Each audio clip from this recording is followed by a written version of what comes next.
Yeah, in this chapter, we're going to talk about setting up the trapeze wires on Hobie 16. It's pretty much a standard system by that and pretty straight up. You cannot rig your trapezes for adjustments on the fly. By that I mean while you're trapped out, like some classes. The Tornado has that. I believe the F-18s may or may not have that, where they can actually adjust their trapeze height while they're trapped out. No can do on Hobie 16. So it's pretty a straight up system. We're going to go through how though you can rig it safely, because you need to do that. And then we'll get into some maintenance later on. These are the parts that make up the Hobie 16 trapeze system. You have some stoppers on the right there that you adjust your trapeze height with. You have the trapeze handles themselves, which hook into your harness. There's the trapeze line, and then finally bungee that kind of keeps them all taut. And so I'm going to explain to you and show you how we install those. The first thing I did in rigging the trapezes is I just pushed the bungees through the two grommets there that Hobie Cat has supplied. Obviously the forward one is for the crew and the aft one will be for the skipper.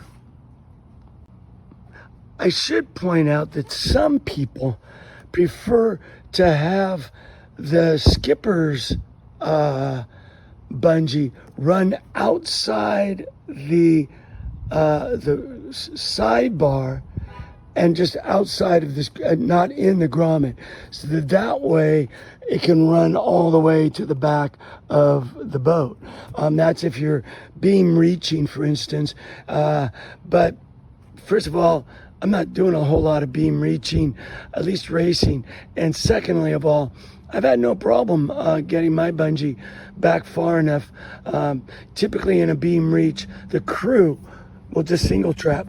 I tried double trapping years ago and there was just too much flippage.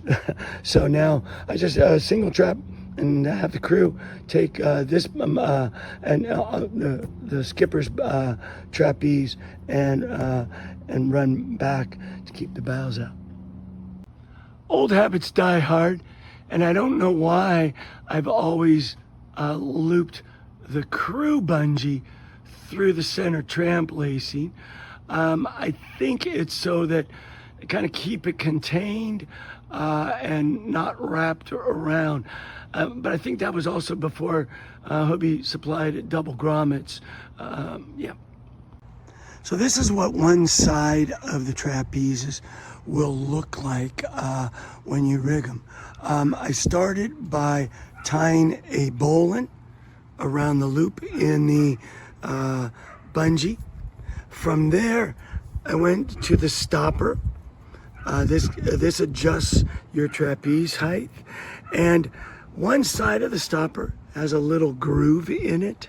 And so what I do is I go up and make a loop, and then bring the line through that loop, so that it looks just like that when it's all tightened up.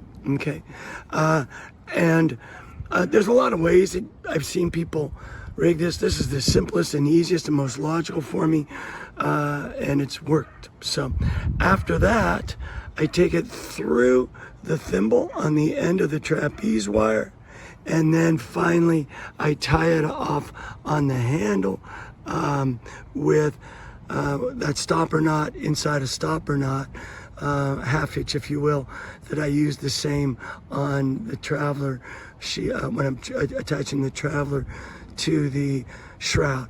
And so in its final configuration, you've got bowline, stopper, and then trapeze wire, and finally handle.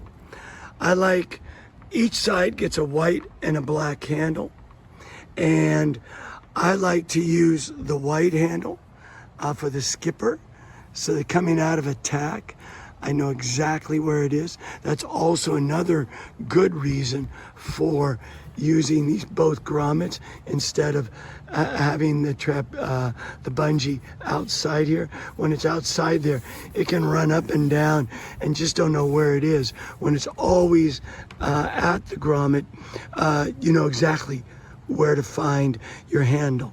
Sometimes the handles will get intertwined, and you know, that's just something you're gonna have to deal with. But in any case, the way I run my boat anyhow is white handles for the skipper, black handles for the crew. And hey, it's my boat, I make the rules.